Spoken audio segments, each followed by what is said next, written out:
Hello friends, कैसे हैं आप सब। आई होप आप सब अच्छे ही होंगे। फ्रेंड्स, लास्ट वीडियो में हमने चैप्टर 11 को कंप्लीट किया था, जिसमें हमने एफ आर और एफ एल हुक के बारे में पढ़ा था।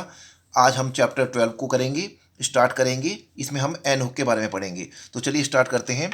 अ small final hook return on the inside of curves adds n. A small final hook, ये स्मॉल हुक है। फाइनल हुक मतलब स्ट्रोक के एंड में, कर्व स्ट्रोक के एंड में जो बनेगा वो किसको रिप्रेजेंट करेगा? एंड को। ऐड करेगा एन को। जैसे हमने कर्व स्ट्रोक के बारे में हम जानते ही हैं। एफ हो गया लाइट, वी हो गया डार्क, इथ हो गया लाइट, डी हो गया डार्क, एस हो गया लाइट, इश हो जा हो गया डार्क, इश हो गया लाइट और जी हो गया डार्क। कर्व स्ट्रोक के बारे में हमने पढ़ रखा है। जो 24 कॉन्सोनेंट्स हमने पढ़े थे उसमें कर्व स्ट्रोक के बारे में पढ़ रखा है। ठीक है।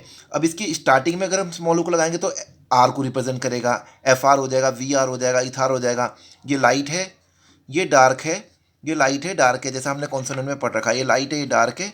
आउटलाइन सेम है, बस लाइट डार्क का फर्क है। ये लाइट है, ये डार्क है। ये एफ है, ये वी है। ये किसको करता है? इथ को रिप्रेजेंट करता है। ये दी को करता है, ये एस को करता है, ये ज को करता है, ये इश को करता है, इश को, और ये जी को करता है। ठीक है, ऐसे।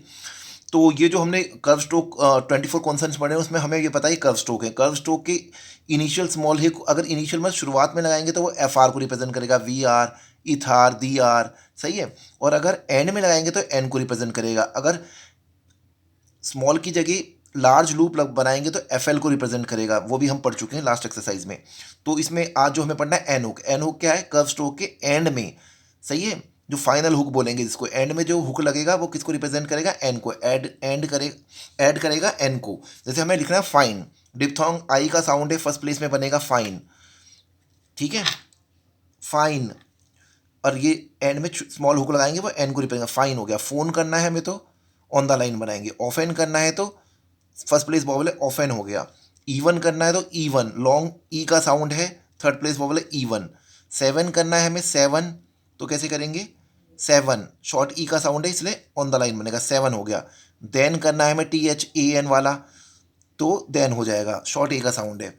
और देन करना है अगर टी एच ई एन वाला तो उसमें शॉर्ट ई का साउंड है। जोन करना है तो ज में एन लगा देंगे, लॉन्ग ओ का साउंड, जोन। शोन करना है तो इश में, ठीक है, इसमें ओ लगा देंगे, शोन हो गया। मशीन करना है, शॉर्ट ए का साउंड, फर्स्ट प्लेस वॉवल म। शॉर्ट ए फर्स्ट प्लेस वॉवल है जो मैंने बना रखी है इस पे वीडियो। मैन, शॉर्ट ए का साउंड, फर्स्ट प्लेस वॉवल। ए वाला आ गया शॉर्ट ई का साउंड, तो क्या हो जाएगा? ये सेकंड प्लेस वॉवल, मैन हो गया। मीन करना है, लॉन्ग ई का साउंड है। ठीक है। कर्व स्ट्रोक, एम एन, वो सब इन्हीं में आते हैं। तो कर्व स्ट्रोक के एंड में जो इनिशियल हुक लगेगा वो किसको रिप्रेजेंट करेगा? एन को। ऐड करेगा एन। रिमेन करना तो रीमेन। ठीक है। सेल्स मैन करना तो सेल्स मैन। ठीक है, सेल्स मैन ये हो जाएगा। माइन करना है, M I N E, N hook लगा दिया। Nine, N I N E. Nun करना है, आ गया। नोन करना है, इसमें ओ का साउंड लगा देंगे, लाइन हो गया। ठीक है। ऐसे ही लोन हो गया, लॉन्ग ओ का साउंड है। आयरन करना है तो आई का डिप्थोंग और run, iron above the line. Earn करना है तो ऑन द लाइन। और वीमेन करना, व डब्ल्यू को रिप्रेजेंट करेगा स्मॉल, ये जो सेमी सर्कल है तो वीमेन, वीमेन हो जाएगा। ठीक है, वीमेन हो जाएगा। नेक्स्ट जो हमें करना है, नेक्स्ट पॉइंट है the N hook is written with a right clockwise motion at the end of a straight strokes. Straight strokes भी हमने पढ़ रखे हैं, पी बी टी डी चे जे। स्ट्रेट स्ट्रोक से पी हो गया, बी डार्क हो गया, टी लाइट हो गया, डी डार्क हो गया, च लाइट हो गया, ज डार्क हो गया। तो क्या बोल रखा है? The N hook is written with a right clockwise motion at the end of a, ये भी एंड में, एन हुक एंड में ही बनेगा। तो रिप्रेजेंट जो ऐड होगा एन, वो एंड में बनेगा, चाहे वो कर्व्स में बने। फाइनल हुक होगा वो एंड में बनेगा या फिर स्ट्रेट स्ट्रोक्स में हो। तो स्ट्रेट स्ट्रोक में right anti clockwise, sorry right clockwise motion में लिखेंगे इसको हम, जितने भी स्ट्रेट स्ट्रोक्स हैं।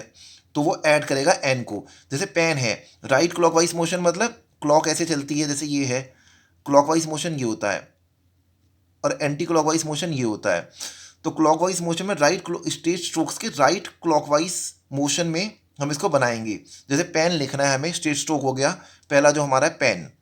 तो राइट मतलब ये राइट होगा ना, राइट क्लॉकवाइज मोशन मतलब ये वाली डायरेक्शन होगी। ठीक है, पेन। और अगला है पेन, स्ट्रेट स्ट्रोक की राइट क्लॉकवाइज मोशन बनेगा। तो क्लॉक कहाँ से चल रही है?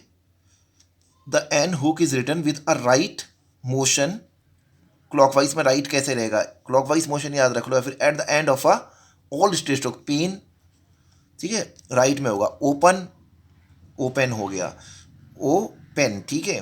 प्लान करना है हमें, पी एल हमने पढ़ रखा है तो प्लान हो गया, ठीक है। और ब्राउन करना है तो ब्राउन हो गया। औ का डिप्थोंग पढ़ रखा है, third place vowel, ten, T E N, ton, ठीक है, टी ओ एन। अब रिटेन लिखना है हमें, रिटेन, तो रिटेन हो गया। फॉर गोटेन हो गया, फॉर गोटेन, ठीक है, फॉर गोटेन, फॉर गोटेन हो गया। 15 हो गया, बुलेटिन हो गया, सही है, 15। अभी मैं वोवल नहीं लगा रहा, आप इसमें देख के कर सकते हैं, बुलेटिन, डन, ठीक है। डन लिखना है तो ऐसा हो जाएगा, जो भी स्ट्रेट स्ट्रोक है उसके किस में बन रहा है, राइट मोशन में, राइट क्लॉकवाइज मोशन में बनेगा। तो राइट क्लॉकवाइज मोशन क्या है, जो इधर को जा रहा होगा, क्लॉकवाइज साइड में जा रहा है। एंटी क्लॉकवाइज होता तो इस साइड जो जा रहा है, ठीक है। अब आएगा पार्डन, पार्डन, ठीक है। ड्रॉन हो गया, डी आर एन, ड्रॉन हो गया। किचन हो गया, के, सही है, K I T C H N. Join, तो राइट साइड में बन रहा है, राइट साइड में स्ट्रेट होक के राइट साइड में बनेगा और इसमें कर्व के अंदर अंदर बनेगा, ठीक है। क्लीन लिखना है हमें, जैसे टेकन हो गया, क्लीन हो गया, टेकन हो गया, ठीक है। रेन हो गया, वन हो गया, ऐसे बीट वीन्स, बी को स्मॉल करेंगे, टी के लिए हाफ करेंगे, बीट वीन हो गया। चिल्ड्रन का सी एच एल, ठीक है, चिल्ड्रन हो गया। तो ये जितने भी अभी हमने वर्ड्स किए हैं, इनकी हमें उसी मेथड से, जैसा कि हर वीडियो में बताता हूँ, इसको हमें कम से कम 6 टाइम्स लिखना है। एक लाइन में जितने आ रहे हैं, जैसे फाइन, फोन, ओफन, एक लाइन में लिखते रहेंगे, जितने आ रहे हैं उसका 6 टाइम रिपीट, फिर सेकेंड लाइन स्टार्ट करेंगे। तो ऐसे हमें इसकी प्रैक्टिस करनी है बोल बोल के। अब नेक्स्ट है, एनुक में 2 हो गए, कर्व स्ट्रोक के अंदर बनेगा, और स्ट्रेट स्ट्रोक, जितने भी स्ट्रेट स्ट्रोक है उसके राइट क्लॉकवाइज मोशन में बनेगा, और दोनों के एन में बनेगा। एक स्मॉल हुक जो बनेगा वो एन को ऐड करेगा, ठीक है। अब ये है final R when hooked is usually written upward. अभी तक तो स्ट्रेट डाउन स्ट्रोक थे जितने भी हमने यूज़ किए हैं। अब अगर final R when hooked is usually written upward, ठीक है, अगर अपवर्ड, सही है, usually written upward, hooked upward बनेगा, तो उस केस में कैसे बनेगा, फाइनल आर देखो, जैसे टर्न है, टर्न, ठीक है, टर्न, उस केस में ऐसे बनेगा। ये स्ट्रेट अप स्ट्रोक के केस में बता रहा है, जैसे रिटर्न, रिटर्न के केस में ऐसे बनेगा, लर्न के केस में ऐसे बनेगा, वेस्टर्न के केस में ऐसे बनेगा, कॉन के केस में ऐसे बनेगा, ठीक है। क्लॉकवाइज मोशन में ही बन रहा है, राइट साइड में ही बन रहा है, कॉन हो गया। फिर पैटर्न हो गया, पी को हाफ करेंगे, वॉबर्न हो गया, ठीक है। इन सब की हमें प्रैक्टिस ऐसे ही करना है, 6 टाइम्स, जैसा कि बता रखा है, 6 टाइम्स एक लाइन में लिख लेने हैं जितने आ रहे हैं, और उसको 6 टाइम्स रिपीट करना है। अब इसी से रिलेटेड शॉर्ट फॉर्म है, शॉर्ट फॉर्म्स। तो चलिए, इसी से रिलेटेड, जैसे बी है, हमने बी पढ़ रखा है, अगर उसको ऑन द लाइन और उसमें हुक बना देते हैं तो वो किसको रिप्रेजेंट करेगा, बीन। बीन हम ऐसे लिखेंगे। जे में अगर हुक बना देते हैं, डार्क होता है जे, जो कि हमने कॉन्सोनेंट पढ़े हैं, तो वो जे में अगर हुक लगा देंगे तो क्या बनेगा, वो जनरल, जे वो जी ई एन, और जनरली, जनरल और जनरली को रिप्रेजेंट करेगा, ठीक है। और ये जो है दा वाले में अगर हुक लगा देंगे तो विद इन को रिप्रेजेंट करेगा, विद इन, ठीक है। और ऑन द लाइन करेंगे, थ्रू द लाइन में विद इन को करेगा, ऑन द लाइन के साथ हुक लगाएंगे और एस सर्कल लगाएंगे तो southern, S H U H E R N, southern, ठीक है। और एन आर के above the line, N R, N R के साथ एंड में फाइनल हुक लगाते हैं तो नॉर्दर्न, ठीक है, नॉर्दर्न हो जाएगा। फिर ऑन द लाइन एन में हुक लगाते हैं अगर हम, तो ओपिनियन, ओपिनियन के लिए यूज़ होगा। हमें शॉर्ट फॉर्म की एक क्या बना लेनी है, एक वो बना देनी है, शॉर्ट फॉर्म के लिए एक लिस्ट बनानी है। अभी तक जितने भी हमने चैप्टर किए हैं, एक्सरसाइज किए हैं, हर में शॉर्ट फॉर्म्स यूज़ होती है, फ्रेजेस यूज़ होते हैं, तो उसकी एक लिस्ट अलग से बना के उसकी प्रैक्टिस हमें डेली बेसिस पे करनी है, क्योंकि आगे ये बड़े काम आते हैं डिक्टेशन में, इन्हीं का यूज़ होता है सबसे ज़्यादा। अब फ्रेजेस, कुछ फ्रेजेस है उनके बारे में पढ़ते हैं। अबव द लाइन अगर डी में एन हुक लगा देंगे तो हम क्या बनेगा, वो हेड बीन, ये हमें ध्यान रखना है, हेड बीन हो गया। वी में अगर हुक लगा देंगे ऑन द लाइन तो हैव, जैसे हैव हमने शॉर्ट फॉर्म कर ही रखा है, हैव में एन का हुक लगा दें तो हैव बीन को रिप्रेजेंट करेगा। और देन के लिए भी एन को यूज़ करते हैं। मोर हमें पता है ऐसे बनता है, इसमें एन हुक लगा देंगे ऑफ द लाइन तो मोर देन हो जाएगा, मोर देन। बेटर हमें पता है, बेटर में एन हुक लगा देंगे बेटर देन, देन और बीन दोनों के लिए यूज़ होता है, बेटर, बेटर देन हो गया, ठीक है, बेटर देन। फिर लार्जर हमें शॉर्ट फॉर्म है लार्जर, अबव द लाइन उसमें अगर एन हुक लगा देंगे वही, तो उस केस में राइट साइड में, राइट क्लॉकवाइज मोशन में, तो लार्जर देन हो जाएगा। स्मॉलर में लगा देंगे, स्मॉलर की आउटलाइन ऐसे बनती है तो स्मॉलर देन बन जाएगा, स्मॉलर देन, स्मॉलर देन। आवर हमें पता है, आवर में एन हुक लगा देंगे तो आवर ओन हो जाएगा, आवर के साथ ओन को रिप्रेजेंट करेगा, फ्रेज है आवर ओन।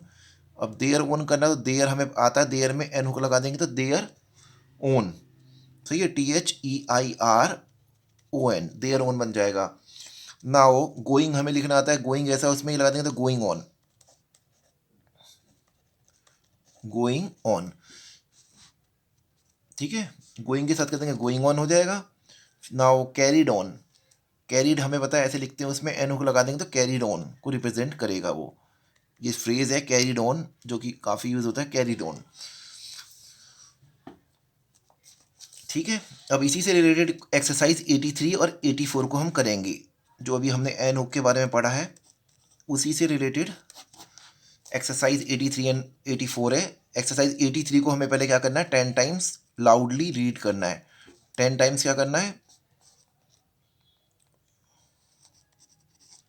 लाउडली इसकी रीडिंग करनी है, लाउडली रीडिंग करनी है, ठीक है। और 6 टाइम्स फिर हमें इसको लिखना है, 6 टाइम्स लिखना है।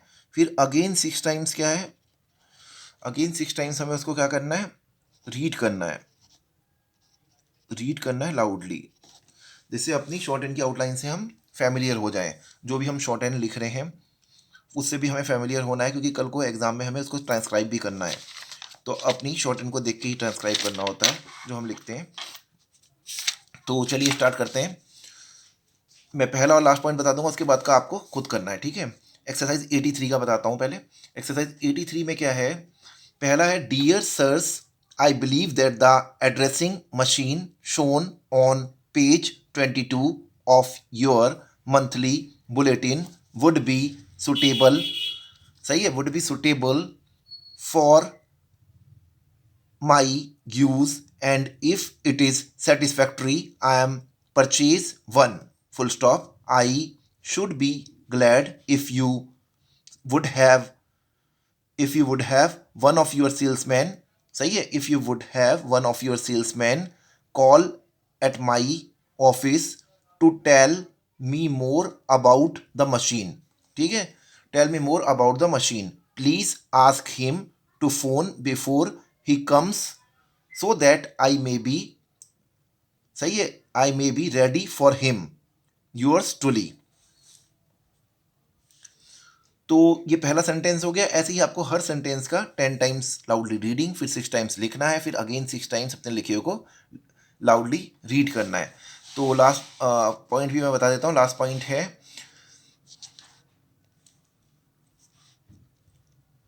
इसका जो लास्ट पॉइंट है वो है I have gone over the records and I note that although the business we have, सही है, we have done with some firms has been smaller than we hoped. The total sales have been better than we expected. Again, repeat करते हैं, I have gone over the records and I note that although the business we have done with some firms has been smaller than we hoped, the total sales have been better than we expected. ठीक है। अब ऐसे ही हमें इसी pattern में exercise 84 को हम करेंगे। तो एक्सरसाइज 84 का भी मैं पहला और लास्ट बताऊंगा, बाकी का क्या पूरा कंप्लीट आपको इसी पैटर्न में करना है जो मैंने बताया है। तो पहला पॉइंट है, dear mister Penn, I have known mister John Lane for 13 years and I am of the and I am of the opinion that he will make a very desirable member of your club. Full stop. He began work with us as a stenographer and has risen by successive steps to the post of general manager. Full stop. He has a सही है he has a fine personality and we feel that it is an honor as a member honor to have him as a member of our firm. Stop. Very truly yours. ठीक है, very truly yours. दोबारा मैं again repeat कर देता हूँ. Dear mister Penn, I have known mister John Lane for 13 years and I am of the opinion that he will make a very desirable member of your club. Full stop. He began work with us as a ठीक है stenographer and has risen by successive steps to the post of general manager. Full stop. He has a fine personality and we feel that it is an honor as a member of our it is an honor to have him as a member of our firm. Stop. Very truly yours. तो ऐसे ही हमें loudly read करना है, फिर लिखने ही इनको, फिर again read करना है. अब नेक्स्ट देखते हैं. एक और सेंटेंस बता देता हूँ आपको लास्ट, फिर आपको करना है ऐसे ही इसी फॉर्म में. अब देखो पॉइंट नंबर 6 है some of the districts in the western corn belt have been affected. Full stop. दोबारा पढ़ते हैं. Some of the districts in the western corn belt have been affected. Full stop. Large numbers of farms have been covered in dust and it has not been possible to grow anything. Again read करते हैं. Large numbers of farms have been covered in dust and it has not been possible to grow anything. Full stop. In many cases phrase हो गया. Houses have been entirely buried beneath a load of dust. Again, in many cases, houses have been entirely buried beneath a load of dust. Full stop. ठीक है, तो इसकी हमें इसी pattern में जो मैंने बता रखा है 10 टाइम्स रीडिंग लाउडली रीडिंग करना है, फिर 6 टाइम्स लिखना है एंड 6 टाइम्स अगेन लिखे हुए को रीड करना है. और जहाँ पे भी कोई दिक्कत होती है तो आप ईमेल के थ्रू या फिर कमेंट्स के थ्रू पूछ सकते हैं. आई होप आपको वीडियो पसंद आई होगी. Thank you.